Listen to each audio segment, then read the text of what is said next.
Selamat mendengarkan podcast ini. Sederhana tetapi prinsip. Tuliskan ini, goreskan ini di dalam hatimu. Bahwa Allah itu hidup.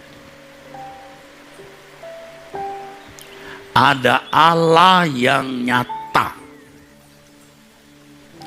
Ada Allah yang hidup. Ingat, dan Allah yang hidup adalah Allah yang maha hadir. Jadi dimanapun kita berada, Allah hadir. Nah, dunia kita itu sudah menjadi begitu fasik. Fasik itu artinya tidak takut akan Allah dan tidak peduli hukumnya, tidak peduli perasaan Allah. Ini dunia yang benar-benar ateis, yang tidak percaya Allah itu ada, atau yang tidak merasa perlu Allah. Jadi Allah dipandang tidak perlu ada. Bagi sebagian besar manusia hari ini, baik yang beragama maupun non beragama, itu memandang Allah sudah mati. Bahkan di negara yang bersila ketuhanan yang Maha Esa, kelakuan manusia-manusianya menunjukkan seakan-akan Allah itu tidak ada. Kalau rumah diberi CCTV, bisa dilihat aktivitas yang terjadi di rumah itu. Atau kita bisa melihat aktivitas orang-orang di rumah itu. Lihat, pegawai, pembantu rumah tangga, tentu tidak semua ya, asisten rumah tangga. Kalau tidak ada majikan, dengan ada majikan itu beda. Pernah suatu kali dijumpai seorang pembantu rumah tangga meninggal dunia di kolam renang milik tuannya. Sementara dia mengambang itu, dia masih pakai baju lengkap. Ternyata memang kalau majikannya tidak ada, dia suka berenang, tapi di pinggir-pinggir yang tidak dalam. Entah bagaimana dia kepleset masuk ke dalam, mati. Ya gak ada bos, tidak ada majikan. Dia bisa berani duduk di sofa yang biasa diduduki majikannya. Bosnya nggak ada, majikan nggak ada. Nonton TV yang lebar. Padahal di kamarnya sendiri ada TV yang ya mungkin hanya 20 in atau 24 in. Atau mungkin malah 14 inch. Wah, tapi bos punya TV 60 in. Pengen lihat itu serial sinetron cerita berseri situ. Nggak ada bos. Ini kelakuan orang-orang yang menunjukkan bosnya tidak ada di rumah.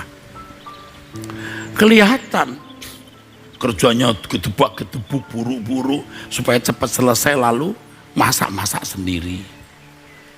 Manggil pembantu tetangga sebelah masuk.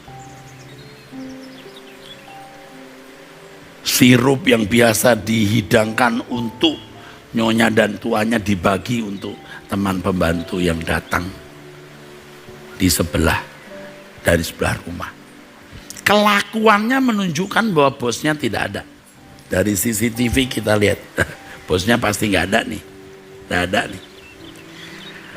Orang-orang yang mengaku bertuhan, tapi lihat kejamnya terhadap sesama. Lihat kejamnya terhadap sesama. Sewenang-wenangnya terhadap orang lain. Kelakuannya seakan-akan Allah itu tidak ada. Gusti Allah ora ono, enggak ada Tuhan itu.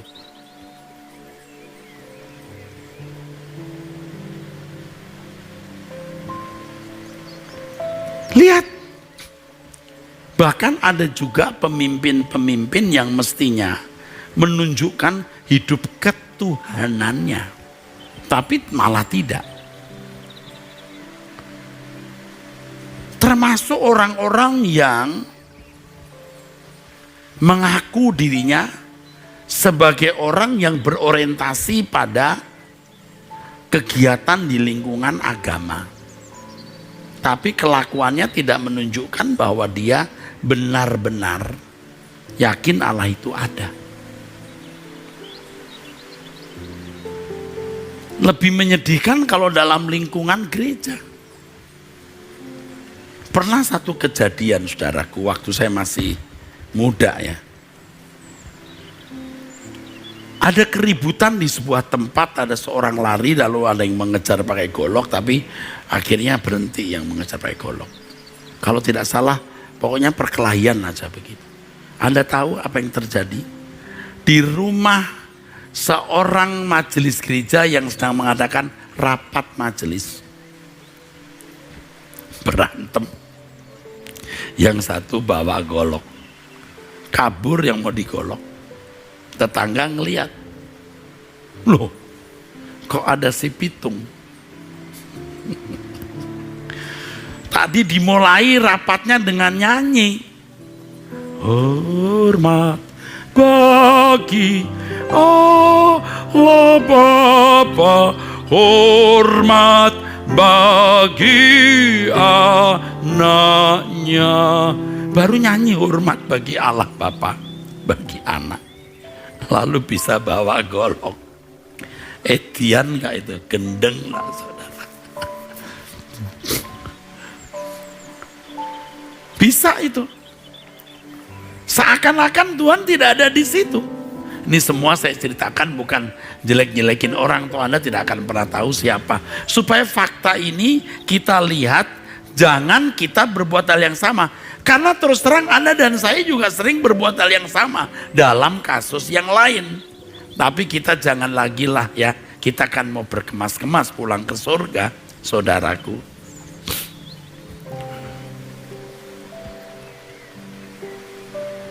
Lebih sedih lagi, ini fakta lagi, ini kita kan saksikan sendiri. Di gereja aliran yang percaya Roh Kudus hadir di satu pertemuan sinode. Wah, ini betul-betul luar biasa, saudara. Sampai keamanan ikut kewalahan. Kenapa kewalahan? Karena kalau pendeta sudah marah, itu keamanan mau kasar nggak berani. Karena pendeta. Apalagi ini pendeta senior. Tapi saudara, mau lipat lengan. Bukan mau angkat meja atau kerja. Mau berkelahi. Sampai, sedih kan? Ada satu yang berdiri di meja majelis ketua. Luar biasa.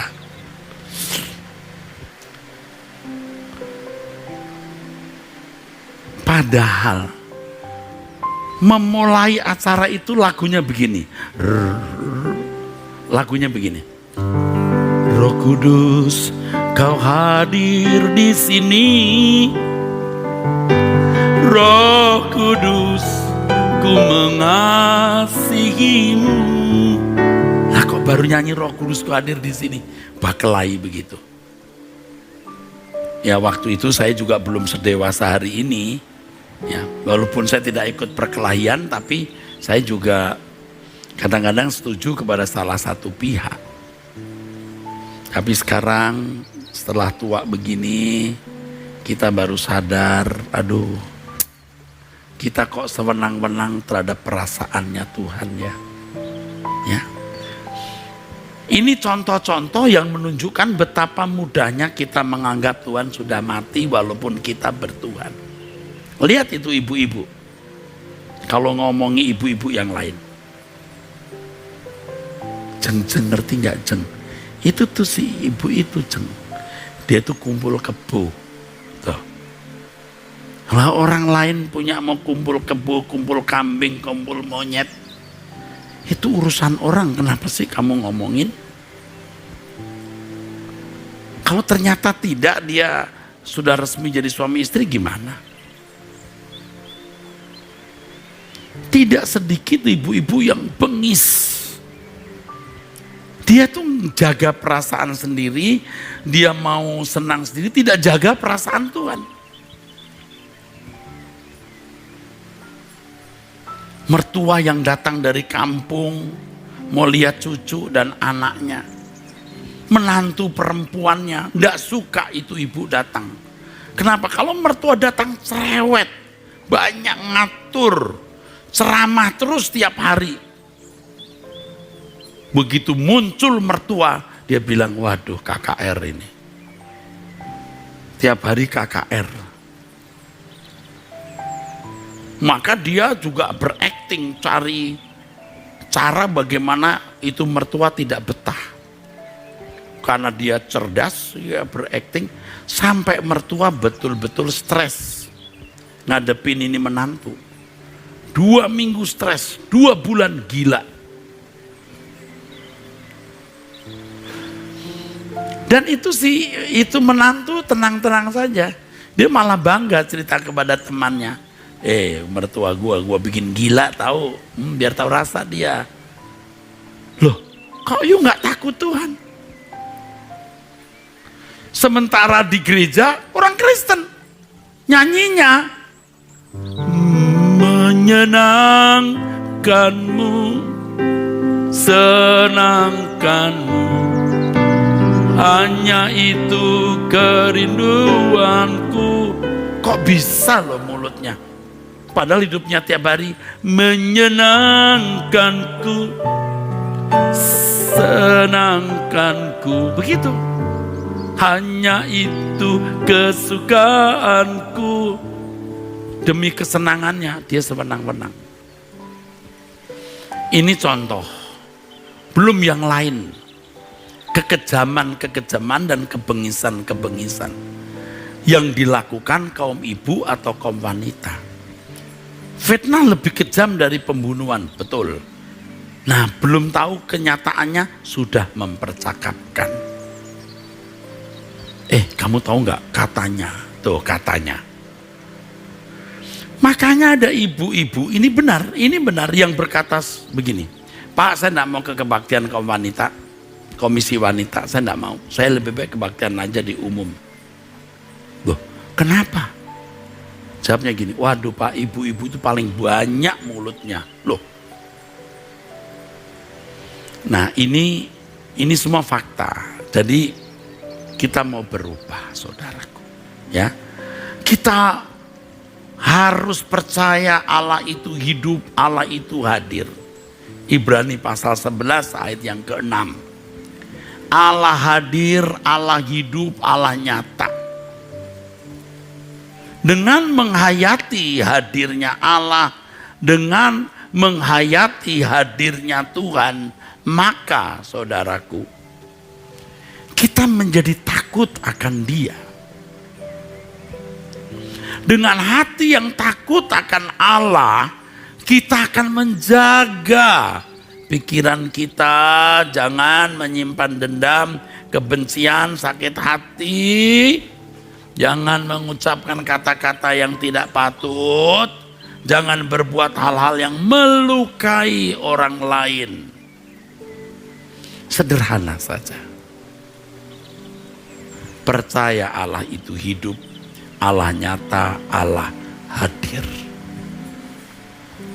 Firman Tuhan mengatakan di Mazmur 14 ayat 1, orang bebal berkata dalam hatinya, tidak ada Allah. Mulut mengatakan Allah ada, hati tidak. Busuk dan jijik perbuatan mereka, tidak ada yang berbuat baik. Nih kalau saya bicara untuk kaum bapak-bapak ya, bapak-bapak itu banyak yang benar-benar jahat liar. Ada bapak-bapak yang benar-benar jahat dan liar. Tidak semua bapak-bapak begitu ya.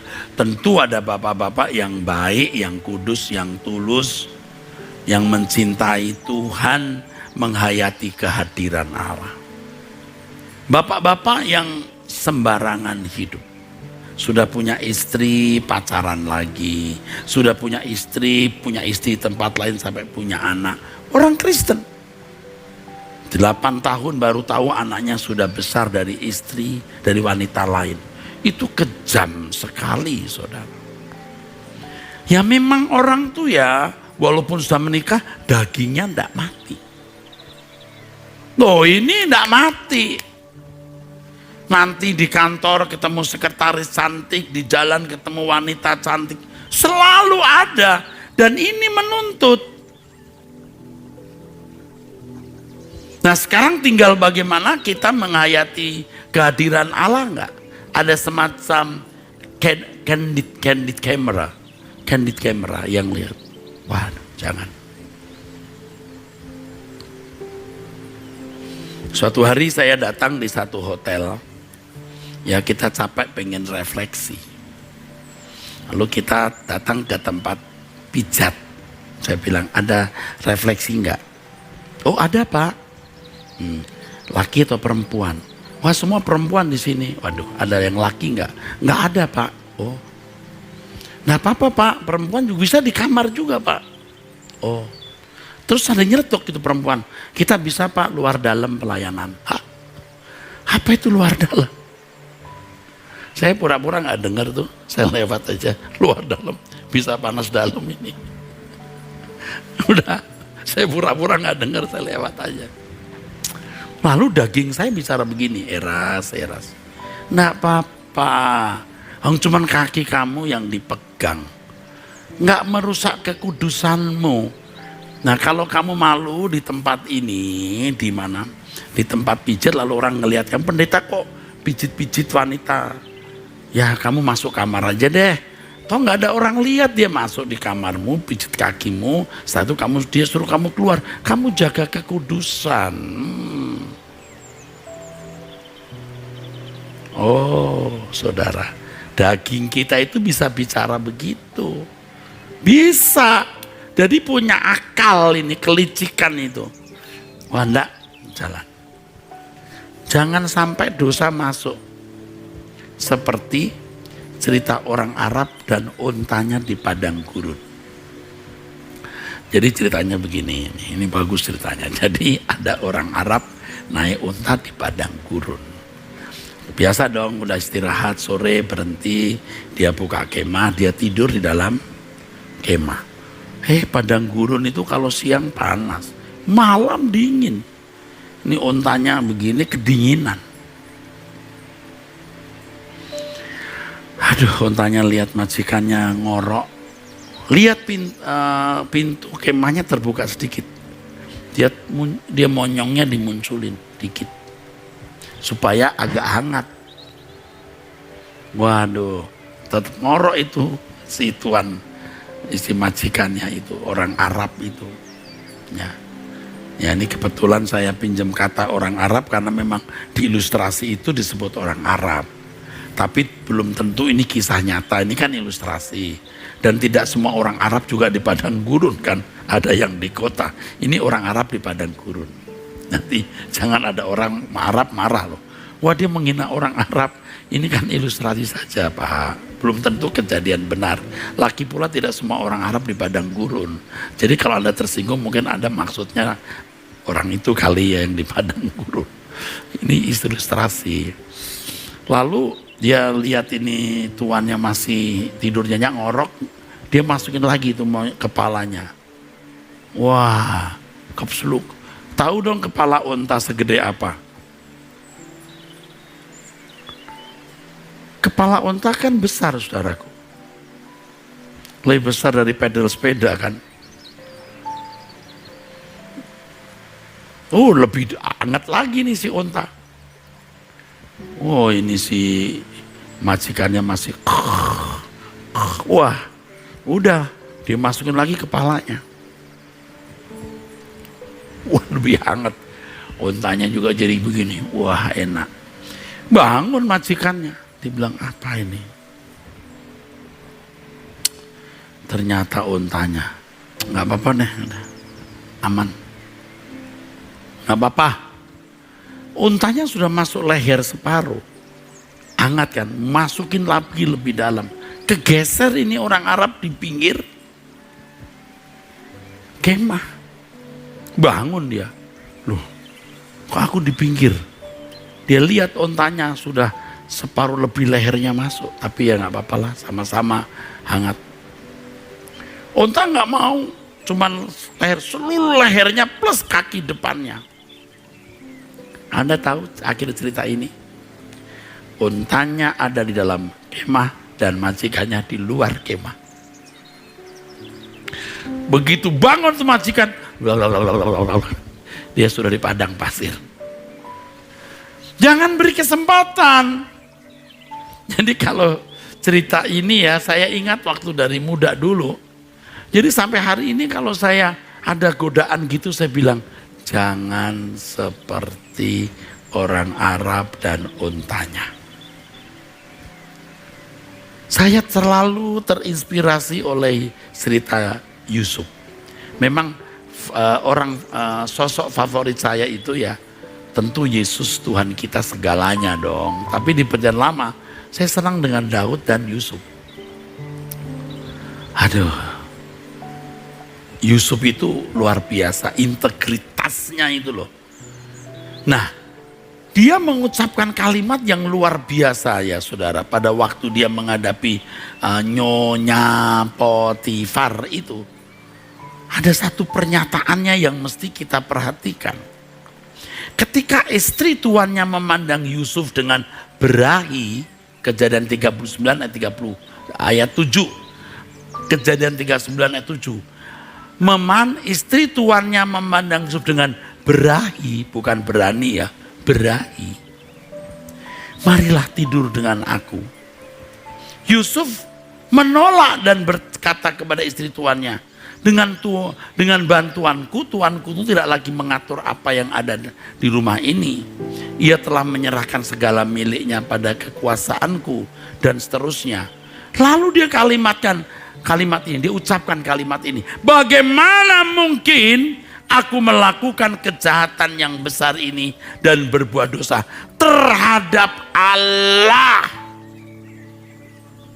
Ini urusan dengan Allah, Bu.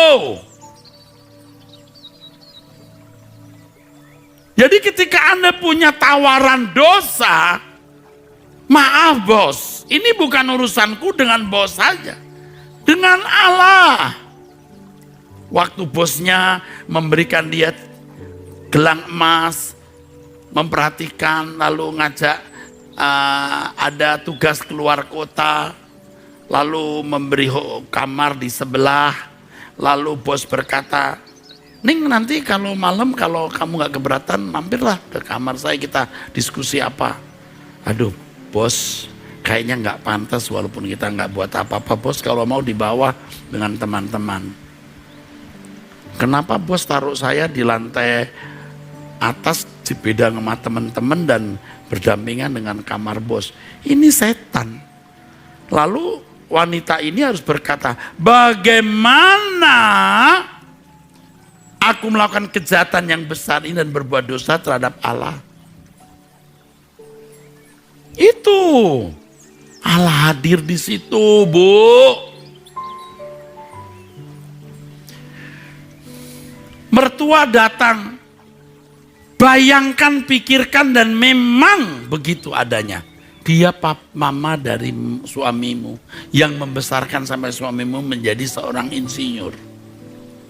Loh, kau berutang nyawa sama ibu itu. Bayangkan dia ibu kandungmu. Tapi kadang-kadang ada ibu-ibu piye sama ibu kandungnya saja kejam.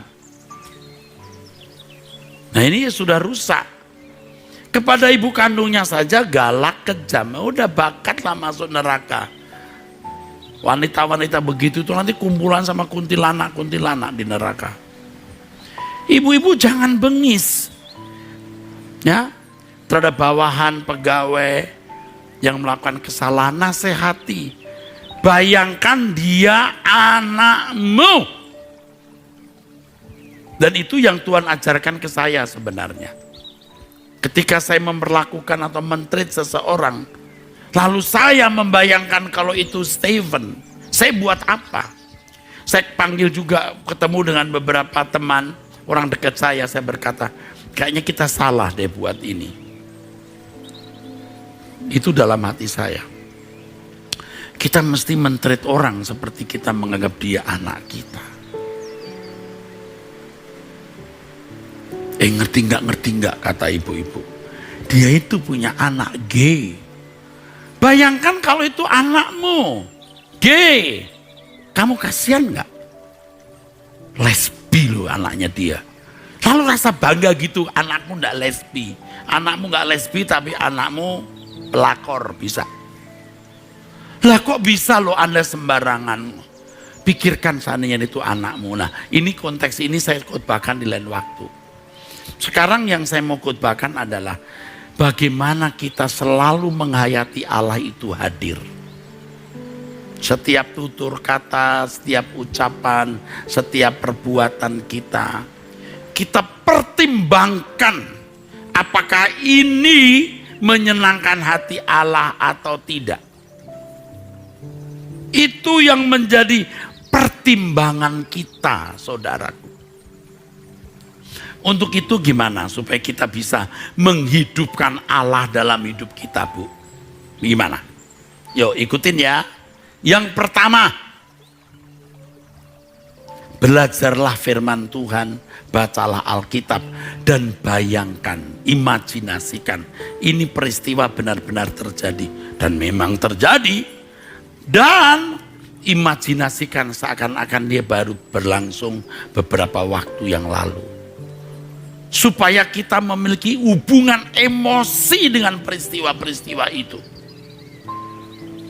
Saya membaca tulisan Paulus beberapa kali menangis. Air mata saya mengalir, saudara. Saya membayangkan bagaimana Paulus di dalam kesepiannya melayani Tuhan. Saya menangis. Seakan-akan Paulus masih hidup. Sedang di dalam penjara menulis surat-suratnya. No friends, no family, no home, no house, no financial support. No financial support. Tapi dia setia. Maka Paulus, waduh saudara, kalau saya membaca tulisan Paulus, saya sering membayangkan ini saya nih. Saya mau seperti ini nih. Dengar firman dan bayangkan, imajinasikan itu nyata, itu ada dan baru berlangsung.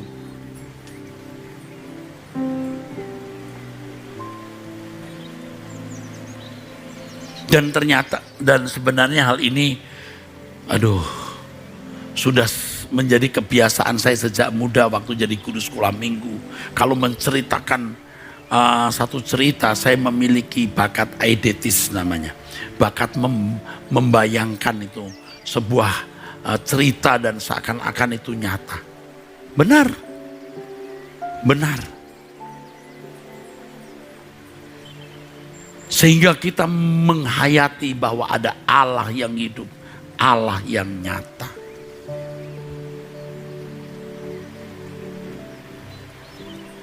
Jadi pada waktu kita membaca Alkitab, kita membayangkan kisah-kisah dalam Alkitab, wah, hati kita betul-betul bergelora, bergolak, karena kita masuk dalam pergumulan orang-orang pada zaman itu ketika mereka berinteraksi dengan Allah.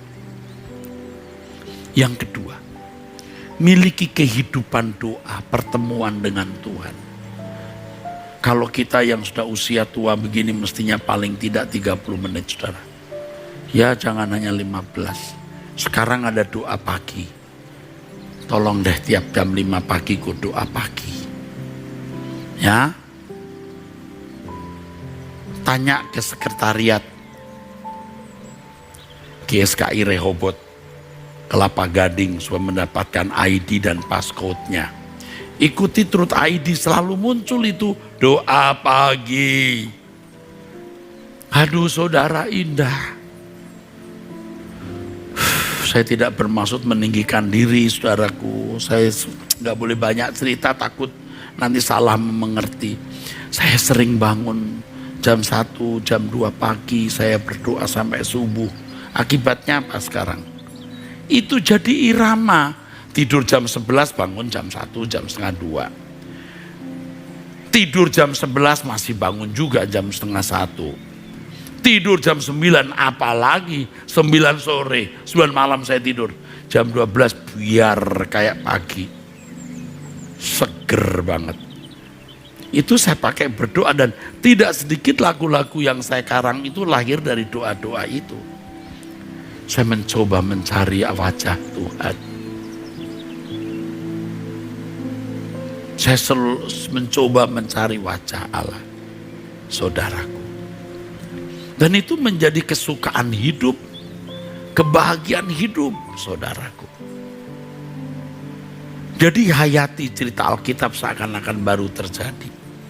Yang kedua, miliki pertemuan perjumpaan dengan Tuhan. Yang ketiga, harus di dalam satu kesadaran memerintahkan syaraf dan jiwa kita untuk mengakui Allah itu beserta, Allah itu hidup, Allah itu hadir. Perintahkan jiwamu, pikirkan, hayati Allah ada. Allah melihat aku, Allah bersama aku. Perintahkan jiwamu tetap di dalam kesadaran ini, saudaraku. Jangan diam, perintahkan. Aku ada di hadapan Allah. Sudah belajar begitu saja, meleset kadang-kadang kita. Tiba-tiba ada satu keadaan di mana membuat kita murka, marah, siut, kita berbuat salah. Aduh, kenapa aku bikin salah? Sampai sakit hati kita. Aduh Tuhan, kenapa aku bikin salah? So sorry Tuhan. Sering-sering begitu. Aduh, kita jadi takut berbuat dosa. Hayati Allah itu hadir. Nah, kalau tidak menghayati Allah hadir, mudah dosa dilakukan, saudaraku. Hayati Allah itu hadir. Perintahkan jiwamu. Keempat, hidup tidak bercela, hidup suci. Ya, ini kaitannya dengan yang ketiga tadi ya. Menghayati Allah hadir, perintahkan. Yang keempat, hidup suci. Kalau orang sudah biasa hidup suci, itu bisa merasakan kehadiran Tuhan. Ya ini subjektif ya, subjektif. Tapi saya beritahu, makin bersih hidup kita, itu kabut Tuhan seperti turun. Makin suci makin turun. Makin suci makin turun. Nah, kita jadi tidak merasa takut menghadapi segala keadaan. Ini gak bisa diajarkan dengan kata-kata saja. Ibu-ibu, kaum wanita, bapak-bapak, saudara sekalian yang mendengar khotbah ini harus belajar mengalami keadaan itu. Makin bersih hidup kita, kabut kemuliaan Allah seperti turun. Makin pekat, makin pekat, makin pekat. Dan pasti kita makin suci. Dan kalau sudah begitu, Anda sekali waktu bikin salah, Anda tersiksa. Aduh, sakit. Aduh, kenapa aku bikin salah? Makin ada di hadirat Allah, itu makin menakutkan. Herannya, kita makin gentar terhadap Allah. Ini tidak bisa diajarkan kecuali saudara mengalami sendiri. Kalau saudara tidak mengalami, tidak bisa.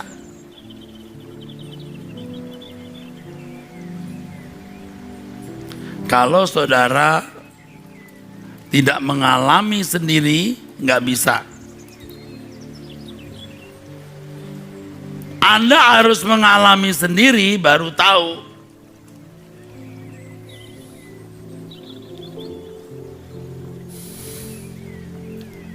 Jadi wanita surgawi pada episode ini judulnya selalu di hadirat Tuhan. Ya, ingat ini saudaraku sekalian.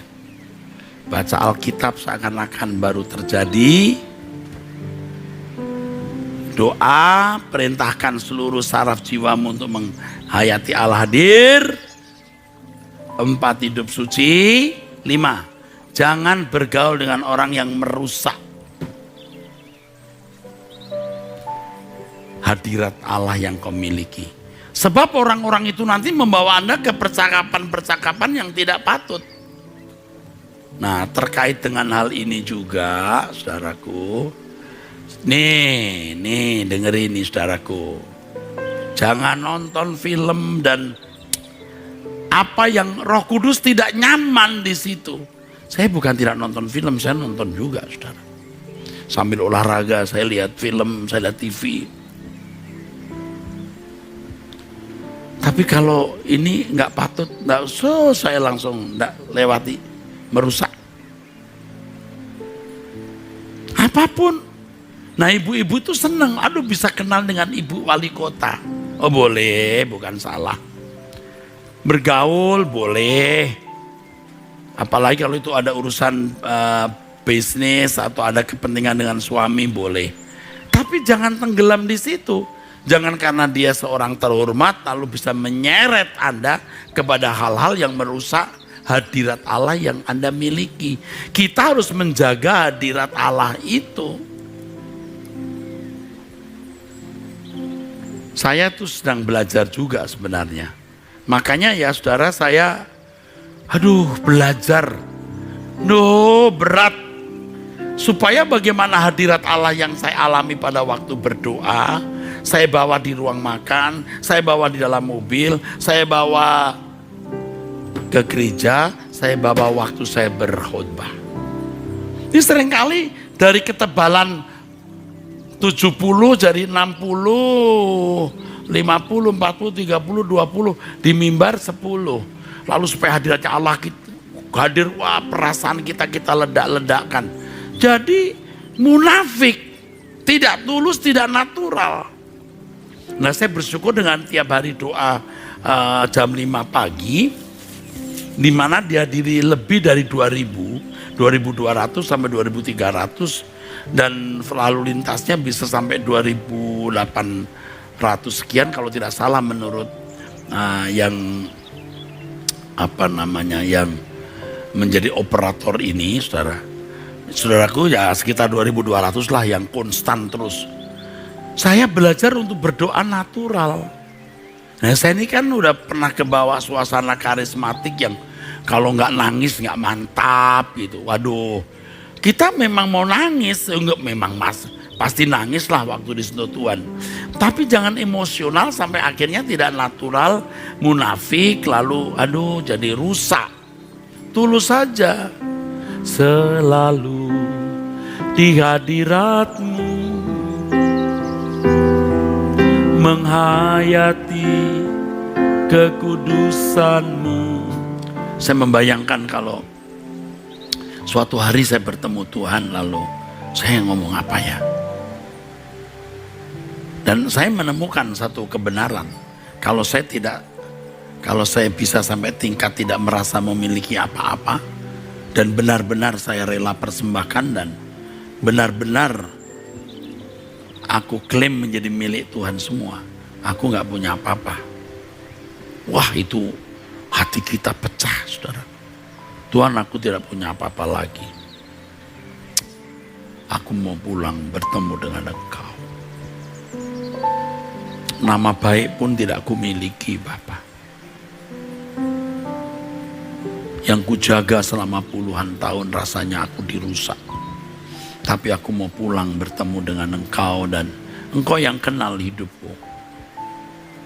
Yang asli keadaanku Engkau yang tahu. Nah, ini suasana hadirat ini kita bawa. Ibu-ibu punya persoalan banyak. Mungkin ada di antara ibu-ibu yang nyaris mau bunuh diri. Kalau saudara bisa merasakan hadirat Allah ini, ibu-ibu, kaum wanita, engkau jadi kuat. Engkau tidak memanjakan perasaanmu. Engkau jadi kokoh.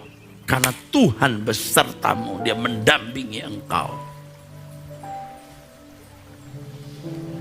Jadi saudaraku, sederhana. Yakin dan hayati Allah itu ada. Yakin hayati Allah itu hidup. engkau tidak sendiri.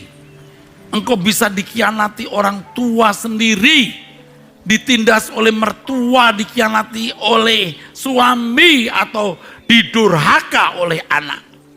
Allah tidak meninggalkan engkau. Ia setia, hayati alami, Allah yang hidup, yang berkata aku menyertai kamu sampai kesudahan zaman. Jangan meragukan kasih Tuhan. Rusaknya hidup kita ketika kita gagal menghayati kehadiran Allah. Gampang berbuat dosa, takut, khawatir, cemas, jadi duniawi. Wah, rusak saudara. Jadi rusak kita saudara. Saya percaya kalau Tuhan mau memberkati kita,